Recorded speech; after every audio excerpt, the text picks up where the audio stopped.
Bismillahirrahmanirrahim. Welcome to our platform Expert MDCAT. I am going to discuss your English test of topic preposition and identification of mistakes in the sentences. First MCQ is he woke up dash night at in on या during. अब हम at preposition जो है वो non specific time के लिए use करते हैं. अब हमें नहीं पता कि नाइट का रात का कौन सा टाइम है, ठीक है, इसलिए यहाँ पे ही woke up at night use होगा. एट जो है वो नॉन स्पेसिफिक टाइम के लिए यूज़ होता है. तो for option second MCQs, a Pakistani tourist was dash the survivors between in among from. Between तब होता जब सर्वाइवर्स दो होते और उनमें से एक पाकिस्तानी होता. अब सर्वाइवर्स बहुत सारे हैं, ठीक है, तो इसके लिए हम चार्ली ऑप्शन अमंग चूज़ करेंगे. Third, he kept on weeping dash the door all the night. तो इस बाय एट बिसाइड्स या बिसाइड, जब हम दरवाजे के साथ बिल्कुल कोई शख्स बैठा है, ठीक है, बिसाइड का मतलब होता है बाय द साइड, ठीक है, बिल्कुल साथ ही. तो अब बिसाइड्स जो है उसका मतलब होता है के अलावा और बिसाइड का मतलब होता है के साथ, ठीक है. Data option is correct. Mr. Ahmed met the accident because a dog came dash his way on at in या along. तो अब यहाँ पे हमने लास्ट टेस्ट में भी ये डिस्कस किया था कि in the way, in his way या फिर इन द वे प्रेपोजिशन तब यूज़ होती है जब कोई ऐसी चीज़ हो जो हिंड्रेंस पैदा कर रही हो, ठीक है, कोई रुकावट पैदा कर रही हो, तो उसकी वहाँ पे हम जो है वो उस पाथ को, इरेगुलर पाथ को या फिर जहाँ पे हिंड्रेंस हो उस पाथ को हम के लिए हम इन द वे यूज़ करते हैं, ठीक है. और लेकिन स्मूथ पाथ के लिए कोई रास्ता जा रहा है, ठीक है, he is going on his way या फिर तो इसके लिए जब जो स्मूथ पाथ होता है उसके लिए हम ऑन प्रेपोजिशन यूज़ करते हैं, जबकि हिंड्रेंस के लिए हम इन यूज़ करते हैं. Fifth MCQ, I will be in KSA Friday dash Sunday to by from या थ्रू. अब जब हमने कोई बात करनी हो कि हमने फ्राइडे से लेकर संडे तक कहीं रहना है या फिर कोई टाइम बताया हुआ हो, इस टाइम से लेकर इस टाइम तक का हमने ज़िक्र करना हो, तो इसके लिए हम थ्रू प्रेपोजिशन यूज़ करते हैं, ठीक है. अब इसका मतलब है आई विल बी इन KSA. अगर हम थ्रू यूज़ ना करें तो इसको हम इस तरह से लिख सकते हैं, I will be in KSA from Friday to Sunday, ठीक है. अब अगर यहाँ पे फ्रॉम और टू की प्रेपोजिशन यूज़ नहीं की हुई तो हम फ्राइडे थ्रू संडे यूज़ करेंगे. Sixth MCQ, he was dash exhausted due to his daily routine. Too much too much very. तो अब हाँ, ये एक रूल है कि जब हम एडजेक्टिव यूज़ करते हैं, एडजेक्टिव से पहले हमेशा मच टू यूज़ होता है, ठीक है, और नाउन से पहले टू मच यूज़ होता है, और जो टू होता है वो डबल ओ वाला टू यूज़ होता है, ठीक है. वेरी जो है वो present participle means ING form के लिए यूज़ होता है. तो अब यहाँ पे एग्जॉस्टेड जो है वो एडजेक्टिव है, ठीक है, तो इस वजह से हम मच टू यूज़ करेंगे. The train went dash the tunnel. जब हम किसी रास्ते में से गुज़र के कहीं जा रहे होते हैं तो उसके लिए हम थ्रू यूज़ करते हैं, ठीक है. अलोंग है बाय द लेंथ, ठीक है. अब जो ट्रेन है वो टनल के अंदर से जा रही है, उसकी लेंथ के साथ साथ नहीं चल रही, ठीक है, इसलिए हम थ्रू यूज़ करेंगे. अक्रॉस का मतलब है फ्रॉम बाउंड्री के लिए हम अक्रॉस यूज़ करते हैं. फ्रॉम चार्ली थ्रू यूज़ होगा. He did his job in accordance dash the rules. तो ये एक एक्सप्रेशन है इन अकॉर्डेंस विद ही होता है हमेशा, इसके अलावा हम कोई इन अकॉर्डेंस के साथ कोई और प्रेपोजिशन यूज़ नहीं कर सकते, टू ऑफ वगैरह यूज़ नहीं कर सकते. Ninth MCQ, the sergeant order the slave to be thrown dash the water. ये है कि कोई चीज़ किसी जगह पे या किसी चीज़ में मूव करके जा रही है और उसका फेस चेंज हो रहा है, तो उसके लिए हम इन टू प्रेपोजिशन यूज़ करते हैं, ठीक है.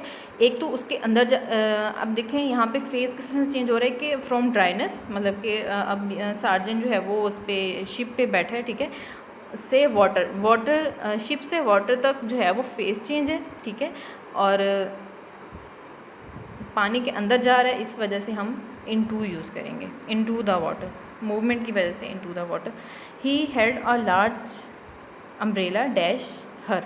अब जब हम वर्टिकली कोई चीज़ अपने ऊपर या फिर किसी भी चीज़ कोई चीज़ है वो किसी चीज़ के ऊपर है और वो वर्टिकली है बिल्कुल at the angle of 90 degree, तो उसके लिए हम ओवर यूज़ करेंगे। और अगर एट एनी एंगल अगर कोई चीज़ है वो किसी चीज़ से ऊपर है और किसी भी एंगल पे है तो वो उसके लिए हम अबव यूज़ करेंगे, लेकिन जब वर्टिकली अबव जो होगी चीज़ उसके लिए हम ओवर यूज़ करते हैं। 11th MCQ, it is I who am in trouble. जो हु से पहले जो प्रोनाउन यूज़ हुए, ठीक है, उसके अकॉर्डिंग हम हेल्पिंग वर्ब यूज़ करते हैं, ठीक है। एम हु के बाद एम यूज़ होगा। इन ट्रबल होता है, विद ट्रबल नहीं होता। 12th MCQ, I consider that he will bring the change in the schedule, he can bring the change, he may bring the। अच्छा, अब हम पहले सेंटेंस देखेंगे, पहली क्लॉज देखेंगे आई कंसीडर्ड, तो ये पास्ट इंडेफिनिट में है, ठीक है। अब हमने नेक्स्ट सेंटेंस है उसमें भी हमने कोई पास्ट ही टेंस यूज़ करना है, ठीक है। ही विल नहीं हो सकता, first option delete. That he can भी नहीं हो सकता, ही मे भी नहीं हो सकता, ये कैन और मे दोनों प्रेजेंट के लिए यूज़ होते हैं, ठीक है। बाकी कुड रह जाता है, कुड जो है वो कैन की सेकंड फॉर्म है। I consider that he could bring the change in the schedule. 13th MCQ, no sooner I did reach the station, did I reach the station then the train arrived. No sooner did I reach the station then the train arrived. अब यहाँ पे है कि जब हम no sooner use करते हैं, एक तो ये है कि उसके फ़ौरन बाद हेल्पिंग वर्ब यूज़ करते हैं और उसके बाद प्रोनाउन यूज़ करते हैं, पहला रूल ये। उसके बाद जो देन है वो ए वाला यूज़ करते हैं, THAN वाला, ठीक है। अब हमने बाकी पहला ऑप्शन कट हो गया, ठीक है, आई डिड लिखा हुआ डिड होना चाहिए। फिर सेकंड में क्या है कि रीच्ड डिड के साथ रीच्ड फॉर्म यूज़ नहीं हो सकती, डिड के साथ डिड खुद सेकंड फॉर्म है तो उसके लिए उसके साथ जो है वो फर्स्ट फॉर्म यूज़ होगी, did I reach. Second MCQ third option में भी यही है, so no sooner did I reach, first form आएगी reach, that option is correct. 14th MCQ, he was complimented on having done a fine job.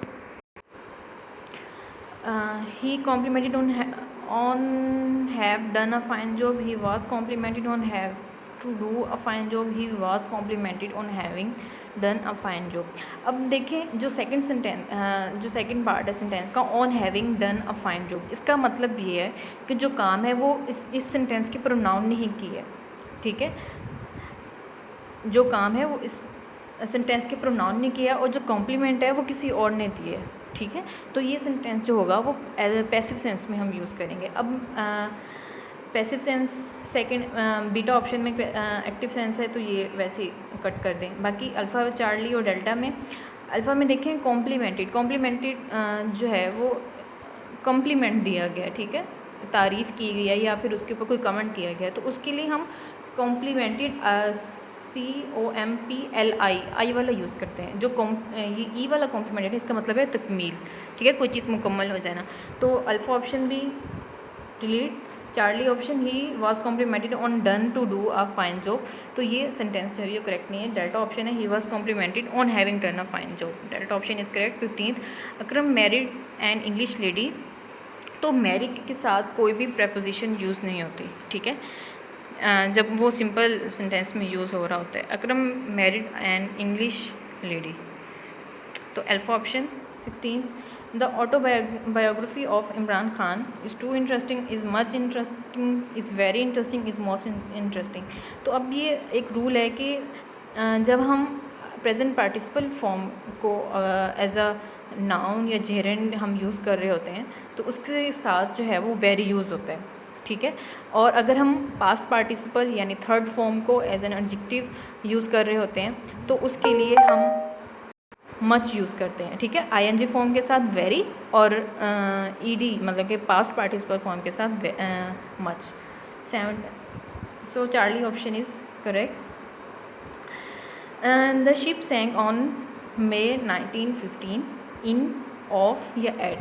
तो अब जब हमारे पास कोई स्पेसिफिक टाइम होता है और अब अगर यहाँ पे होता कि द शिप सैंक इन 1915 सैंक डैश 1915, तब हम इन यूज़ कर सकते थे क्योंकि हमारे पास 1915 का हमें नहीं पता कि कौन सा दिन था, ठीक है। पूरा 1915 अगर कोई ईयर लिखा होता है तो हम इन लिख सकते थे, लेकिन अब उन्होंने बता दिया है कि 1915 ईयर है और उसका मई है, ठीक है। तो स्पेसिफिक टाइम स्पेसिफिक मंथ बता दिया गया है, तो इस वजह से हम ऑन यूज़ करेंगे इसके साथ। 18th MCQ क्वेश्चन का मतलब होता है एहतियात बरते या बरतना। तो इसका mindfulness, Charlie option is correct. Dank means नमी वाला, so humid delta option. 19th MCQ astounded means हैरान होना, तो बेम्यूज्ड का मतलब भी हैरान होना होता है। और this was discussion of your English test. Thank you, अल्लाह हाफिज़।